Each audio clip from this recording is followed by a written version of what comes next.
जगमाया अग्निर्वा मनवः सूर्यचक्षसो विश्वेनो देव अवसागमन्यः भद्रं कर्णेभिः शृणुयाम देवा भद्रं पश्येमाक्षभिर्जयत्राः स्तनैरङ्गैस्तुष्टवागुं सस्तनो बिर्वसे महि देवहिदञ्जलायो सतमेन्दु सरदो हन्ति देवा यतरा नश्चक्राजरसन्दनो नाम्ना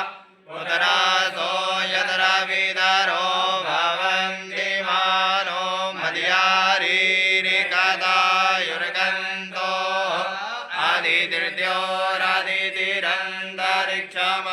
आदितिर्द्योरादितिरन्तरिक्षमदितिर्माता सपिता सपुत्रः